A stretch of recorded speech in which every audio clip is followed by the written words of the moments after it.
Je fais une mini-série sur le sens du livre de l'Apocalypse. Cette vidéo est la 3e sur 7. Ma position est qu'il y a 7 récits dans ce livre. Chaque récit dévoile un peu plus que le précédent l'histoire de ce présent siècle mauvais. Nous arrivons maintenant dans les chapitres 8 à 11 au 3e récit. Après les 7 chandeliers et le récit sur les 7 sceaux, nous avons ici le récit des 7 trompettes. Encore une fois, la même histoire est racontée. C'est l'histoire du monde à partir du premier avènement de Jésus comme sauveur du monde jusqu'à son deuxième avènement comme juge de toute la terre. Et c'est quoi cette histoire? Eh bien, dans un premier temps, c'est la lutte de l'Église pour rester fidèle dans un monde qui la persécute et qui est sous le jugement de Dieu. La première chose que nous voyons au chapitre 8 est la fin du récit des 7 sceaux avec le dernier sceau ouvert par le Seigneur glorifié au ciel. C'est l'agneau immolé qui était digne d'ouvrir le livre dans le dernier récit qui ouvre ici le dernier sceau. Le Fils de Dieu, crucifié, mais victorieux sur la mort, est maintenant totalement exalté au ciel après avoir accompli son œuvre sur la terre. Pendant que les saints prient, symbolisés par l'encens sur l'autel, Jésus-Christ continue son œuvre parfaite de souverain sacrificateur éternel en intercédant pour eux et en amenant leur prière au Père. Ensuite, les 7 anges qui ont les 7 trompettes se préparent à en sonner. Ces trompettes annoncent des jugements envoyés par Dieu sur une terre rebelle. Au chapitre 8 et 9, nous voyons les 6 premières trompettes. Les événements qu'elles provoquent sont des guerres, des famines et des catastrophes. Ce sont les mêmes événements que nous avons vus dans le récit sur les 7 sceaux, et aussi nous les voyons, ces événements, dans la prophétie sur la fin des temps, dans Matthieu chapitre 24. Ce sont des jugements avertisseurs. Ce sont des jugements avertisseurs. Mais dans la réalité, cela donne quoi? Eh bien, je pense qu'on peut citer l'exemple du tsunami qui a tué plus de 200 000 personnes en 2004 dans l'océan Indien, ou encore on peut citer l'attentat contre le World Trade Center à New York en 2001. Que ce soit des catastrophes d'origine naturelle ou humaine, le point commun est que les victimes ont été surprises par la rapidité du jugement. La brutalité et l'horreur de ces catastrophes décrites dans ces chapitres de l'Apocalypse sont faites pour pousser des hommes à la repentance avant le vrai dernier jugement terrible, dont ils ne sont ici qu'un avant-goût, qui arrivera sur le pécheur comme un voleur dans la nuit.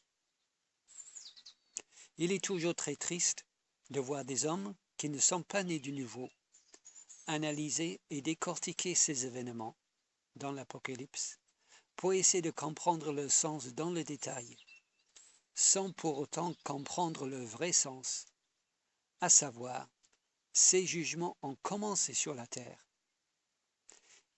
Ils prouvent l'inéluctabilité du jugement final, et que si vous ne vous repentez pas, vous périrez aussi pareillement. Au chapitre 10, l'ange avec le livre le donne à Jean et lui dit de le manger.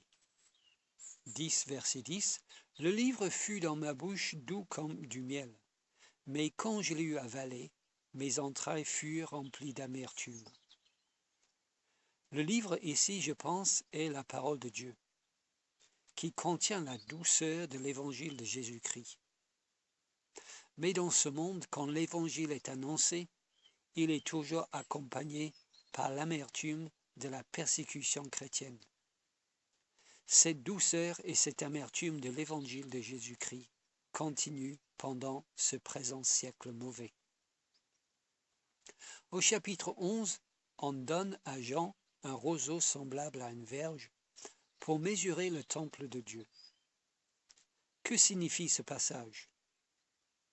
Mesurer le temple dans l'Ancien Testament était l'acte de le délimiter et donc de le démarquer du reste du monde.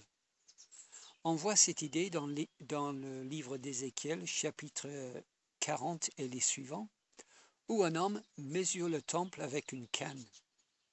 Et il est dit dans ce passage, chapitre 42, verset 20, « Il mesura des 4 côtés le mur formant l'enceinte de la maison. La longueur était de 500 cannes et la largeur de 500 cannes. Ce mur marquait la séparation entre le saint et le profane. » Donc ici, en mesurant le temple, Jean marque aussi la séparation entre le saint et le profane. Et quel est le temple? Quel est le temple de Dieu? Ce n'est pas les bâtiments faits de pierre qui étaient à Jérusalem. Le vrai temple est fait de pierres vivantes. Le vrai temple, c'est le corps de Christ. Le vrai temple de Dieu, c'est la véritable Église de Jésus-Christ. Mais on dit à Jean de ne pas mesurer le parvis extérieur du temple, car il a été donné aux nations et elles fouleront aux pieds la ville sainte pendant 42 mois. Chapitre 11, verset 2. Je crois que ceci montre que l'Église souffrira physiquement dans cette vie, symbolisée par le foulement aux pieds, mais le peuple de Dieu ne périra jamais. Il est séparé du monde. Il ne connaîtra jamais le jugement éternel de Dieu. Concernant les 42 mois cités dans le verset, et aussi, nous lisons dans le verset suivant, 1260 jours, je donnerai à mes 2 témoins le pouvoir de prophétiser, revêtus de sac, pendant 1260 jours. Je pense qu'on peut dire que concernant les 42 mois et les 1260 jours, eh bien, tout d'abord, cette période de temps est égale à 3 ans et demi. Les deux sont égales à 3 ans et demi. La période de 3 ans et demi, symbolise, je crois, l'époque de l'Évangile.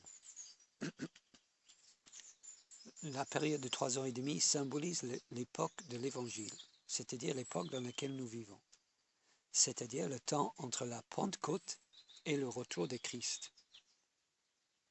Il est important de garder en mémoire que les images et les nombres dans ce livre de l'Apocalypse sont enracinés dans l'Ancien Testament. Or, la période de 3 ans dans l'Ancien Testament est importante, surtout dans 1 Roi chapitre 18, où Élie vainc les prophètes de Baal au 3e année. À la fin des 3 ans, donc, vient la victoire de Dieu sur le mont Carmel. Aussi, dans le livre de Daniel, on lit ceci. Il opprimera les saints du Très-Haut, et les saints seront livrés entre ses mains pendant un temps, des temps et la moitié d'un temps. Daniel chapitre 7, verset 25.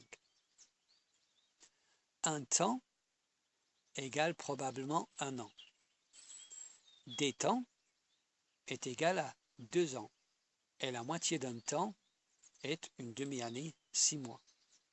Donc, un temps, des temps et la moitié d'un temps pourrait correspondre à 3 ans et demi. Au bout des 3 ans et demi, nous lisons, donc Daniel chapitre 7, verset 26, le verset suivant, « Puis viendra le jugement, et on lui ôtera sa domination, qui sera détruite et anéantie pour jamais. » Au bout des 3 ans et demi, il y a la victoire de Dieu, comme sur le mont Carmel. Donc, à la fin de la période de l'Évangile, cette période de 3 ans et demi, à la fin de cet état de grâce, ce jour de salut, à la fin de cette époque, cette période, vient la victoire de Dieu. Nous voyons aussi dans ce passage, Apocalypse chapitre 11, les deux témoins. Je donnerai à mes deux témoins le pouvoir de prophétiser, revêtus de sac, pendant 1260 jours. Ce sont les deux oliviers et les deux chandeliers qui se tiennent devant le Seigneur de la terre. Apocalypse chapitre 11, verset 4. Qui ou quoi représente-t-il? Qui sont ces deux témoins? Nous savons que dans la Bible, l'olivier et le chandelier représentent le peuple de Dieu. On peut voir cela dans Romains chapitre 11 et le livre de l'Apocalypse, les chapitres 1 à 3.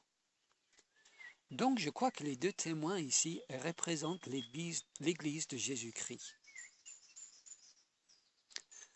Vous me direz peut-être qu'il y a 7 chandeliers dans les premiers chapitres de l'Apocalypse, et donc 7 églises.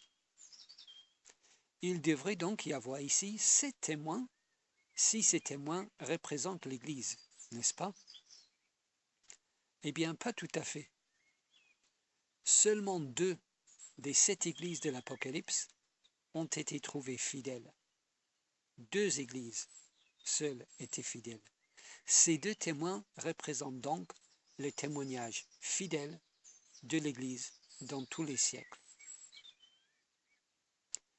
Mais les 3 ans et demi de l'état de grâce arriveront à leur fin un jour.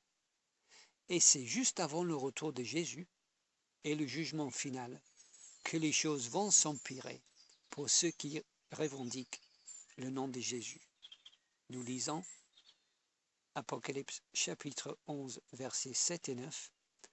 Quand ils auront achevé leur témoignage, la bête qui monte de l'abîme le fera la guerre, les vaincra et les tuera. Des hommes d'entre les peuples, les tribus, les langues et les nations verront le cadavre, les cadavres des 2 témoins, pendant 3 jours et demi. Pour une courte période, ici représentée par les 3 jours et demi, l'Église sera comme écrasée jusqu'à perdre sa vie.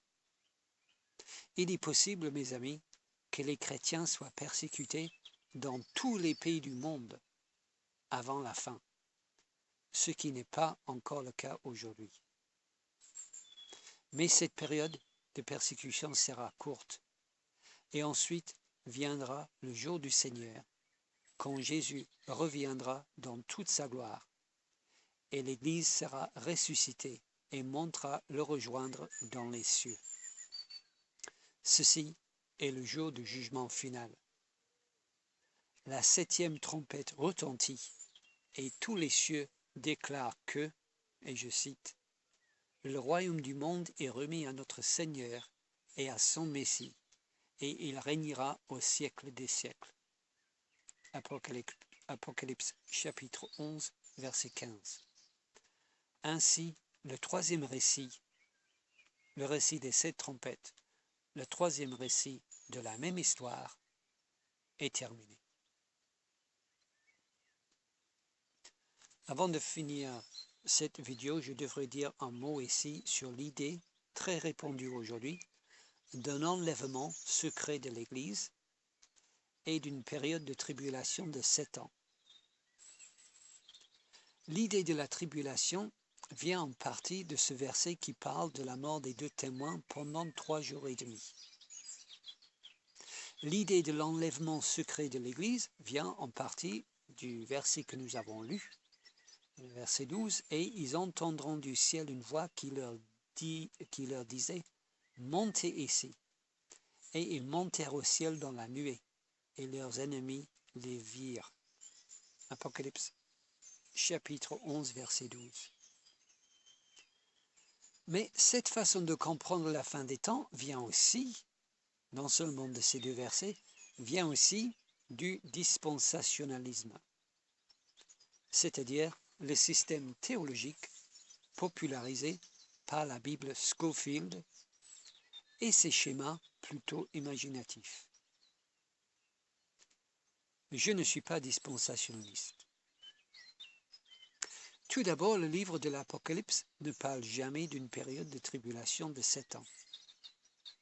On ne le trouvera pas dans ce livre. D'où vient alors cette idée? Elle vient d'une lecture, je crois erronée, une lecture de la prophétie de Daniel sur la 70e semaine. Et là, il faut lire Daniel chapitre 9, verset 24 et les versets suivants. 70 semaines ont été fixées sur ton peuple et sur ta ville sainte, pour faire cesser les transgressions et mettre fin au péché, pour expier l'iniquité et amener la justice éternelle, pour sceller la vision et le prophète, et pour rendre le saint des saints. Sache-le donc et comprends. Depuis le moment où la parole a été annoncée que Jérusalem sera rebâtie, jusqu'à loin, au conducteur, il y a 7 semaines et 62 semaines. Les places et les fossés seront rétablis, mais en des temps fâcheux. Après les 62 semaines, un roi sera retranché, et il n'aura pas de successeur.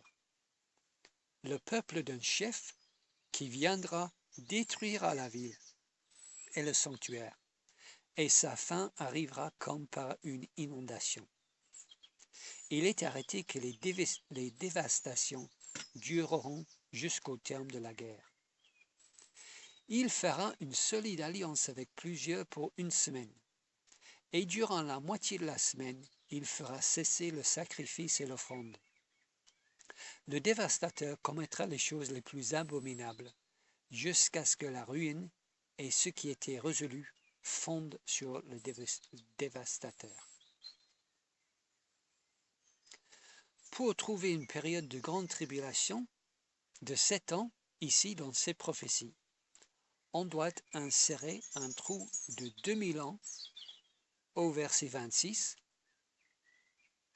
où nous lisons de la mort de Jésus, verset 26, un roi sera retranché, et l'apparition de l'Antichrist à Jérusalem pour détruire un temple qui aurait été probablement reconstruit, selon cette théorie. Toujours verset 26, le peuple d'un chef qui viendra détruira la ville et le sanctuaire. Donc, entre la mort de Jésus, un roi sera retranché, et l'arrivée d'un chef qui détruira la ville, il y a en réalité plus de 2000 ans. Cet espace de 2000 ans ne se trouve pas dans la prophétie. Je crois que la destruction de la ville et du temple, dont parle le verset ici, et la destruction est en fait la destruction de Jérusalem faite par les Romains en l'an 70 après Jésus-Christ. Pourtant, si on lit la prophétie de Daniel, sans être obligé d'insérer un trou de 2000 ans parce qu'on est dispensationnaliste, eh bien, cette tribulation sur la ville et le sanctuaire arrive à la mort de loin. La tribulation arrive au moment où loin est retranché et elle dure jusqu'à la fin du monde. Mes amis, ceci confirme ce que j'ai dit plus haut, à savoir que le jugement des 7 trompettes raconte l'histoire du monde à partir du moment où Jésus le Sauveur est venu, jusqu'au moment où Jésus le juge reviendra. Ceci confirme aussi ce que Jésus dit dans la prophétie de Matthieu 24. Car alors la détresse sera si grande qu'il n'y en a point eu de pareil depuis le commencement du monde jusqu'à présent, et qu'il n'y en aura jamais. Je crois que cette prophétie de Jésus est proche et lointaine, comme beaucoup de prophéties bibliques. Proche, car elle s'est accomplie avec la destruction de Jérusalem 70 ans après Jésus-Christ. Et lointaine, car elle parle de la fin de ce présent siècle mauvais. Je crois que la tribulation sur l'Église a commencé il y a 2000 ans et continuera jusqu'à la fin de l'histoire du monde actuel. Une autre argumentation qui confirme cette position, que nous sommes dans la grande tribulation, est que nous avons dit que ce livre est adressé aux premiers chrétiens pour les encourager dans leurs afflictions. Si tel est le cas, quelle consolation et quel encouragement ce passage aurait-il eu pour les chrétiens persécutés qui le lisaient au premier siècle? Quelle consolation y aurait-il pour eux de savoir que 2000 ans plus tard, certains chrétiens échapperaient à une grande tribulation? Je pense que ça n'a pas de sens. Il y a plus de sens, par contre, à dire que ce passage montre que malgré la grande tribulation que les chrétiens subissent en tout temps, le temps a été fixé et limité par un Dieu souverain pour que l'Église triomphe par la grâce de son Seigneur. Et finalement, l'idée que l'Église échappera à la grande tribulation est aussi, je crois, motivée par l'idée que Dieu ne ferait jamais souffrir ses enfants d'une manière si atroce.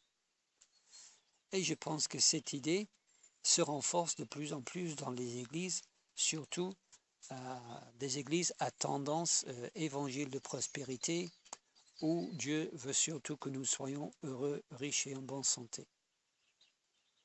Mais un vrai enfant de Dieu, c'est qu'il mérite 1000 fois pire que tout ce que ce monde pourrait nous faire. Mes amis, nous méritons l'enfer. Dieu a permis aux chrétiens dans l'histoire d'être mangés par des lions. Il a permis que certains soient brûlés vifs, torturés. D'autres ont vu leurs enfants massacrés devant leurs yeux. Mais nous, Dieu voudrait nous épargner tout cela? Pire, Ésaïe dit en parlant de Jésus, Ésaïe chapitre 53 verset 10, « Il a plu à l'Éternel de le briser par la souffrance. » Mais Dieu ne voudrait pas, surtout pas que nous souffrions. Le Père a brisé son Fils bien-aimé, mais nous, il ne veut que notre bonheur. Non, mes amis, ce n'est pas ça le message de la Bible. Peu importe ce qui pourrait nous arriver dans une telle tribulation, cela ne serait même pas un petit pourcentage de ce que nous méritons. Que nous soyons trouvés dignes de souffrir pour lui, lui qui a souffert pour nous une souffrance infinie. Jésus, notre Seigneur, le mérite. Dans ma 4e vidéo, nous examinerons Satan et ses bêtes.